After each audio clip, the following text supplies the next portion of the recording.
안녕하세요. 도리부동산입니다. 오늘은 층간소음 문제에 대해서 알아볼게요. 공동주택이 많아지면서 층간소음 문제는 저희 일상생활에서 많이 겪는 문제가 되고 있습니다. 층간소음의 대처 방법에는 아파트 관리사무소나 경비 아저씨에게 중재 요청을 많이 하는 편이고, 그래도 근본적 해결이 안 되다 보니까 참고 꾹 참으시다가 직접 올라가서 해결을 하려는 분들이 많이 있어요. 여기서 주의해야 할 점이 있는데, 층간소음에 대한 올바른 대응법에 대해서 알아볼게요. 바로 본론으로 들어가면, 층간소음 과연 경찰에 신고 가능할까요? 어렵습니다. 경찰의 도움은 받는 것이 현실적으로 어렵다고 할 수 있어요. 경찰이 조치를 취해줄 수 있는 경우는 처벌이 가능한 경우여야 하는데, 층간소음은 처벌의 기준이 애매합니다. 다시 말하면 윗집에서 동네가 울릴 정도로 엄청난 난동을 부리는 수준이 아니라면 경찰에 신고를 하더라도 경찰이 출동할 확률은 적다고 할 수 있어요. 만약 경찰이 출동한다고 하더라도 경고는 주겠지만 특별한 어떤 조치를 취해주지는 못합니다.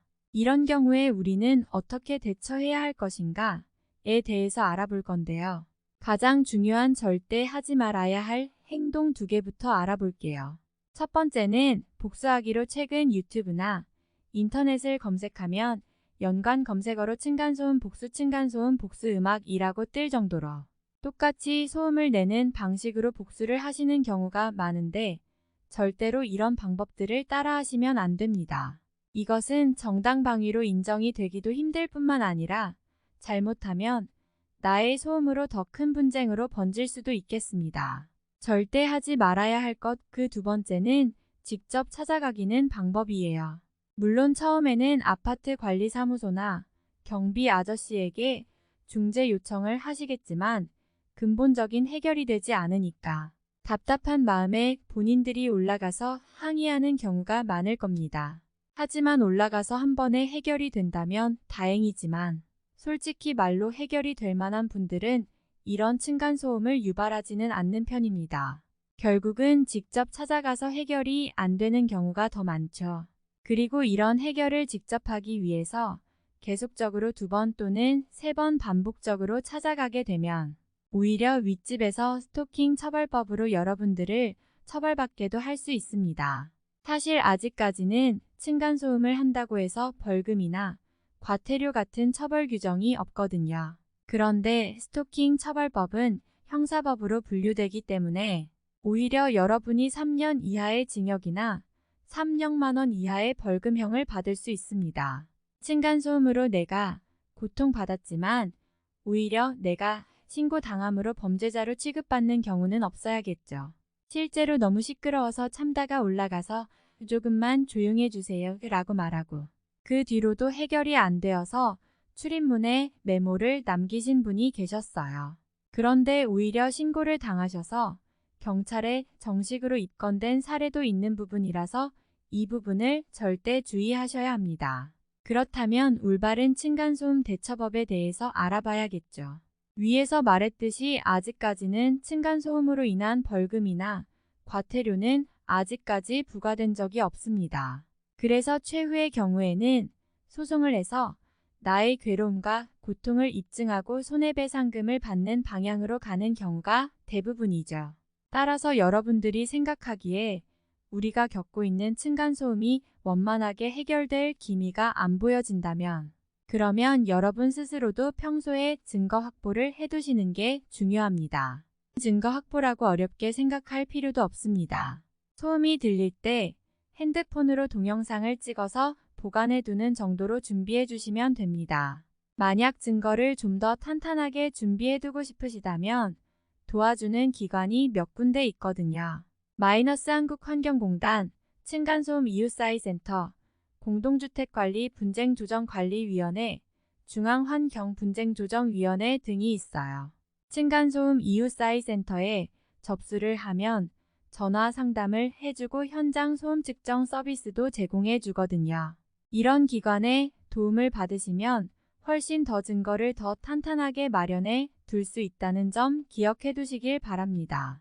다만 가장 중요하게 더욱 고려해야 하는 문제는 오래된 연립주택이나 아파트의 경우에는 층간소음이 바로 윗집에서 일어나는 소리가 아닐 수도 있습니다. 예전 건축물을 지을 때는 마감재라던가 건축자재가 최근에 비해서 소음을 막아주는 기능이 좋지 못한 편이라서 이런 구조적인 문제가 있는 경우에는 층간소음이 바로 윗집이 아닌 대각선 윗집 아니면 바로 윗집이 아닌 2개층 윗집, 3개층 윗집에서 나오는 층간소음일 수도 있습니다.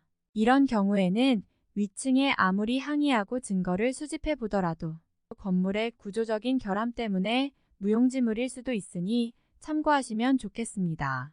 건축물을 설계한 건축사무소에 건설하자가 있을 수도 있어서 이 부분은 건물에 살고 있는 모든 세입자들의 고통이라고 생각합니다.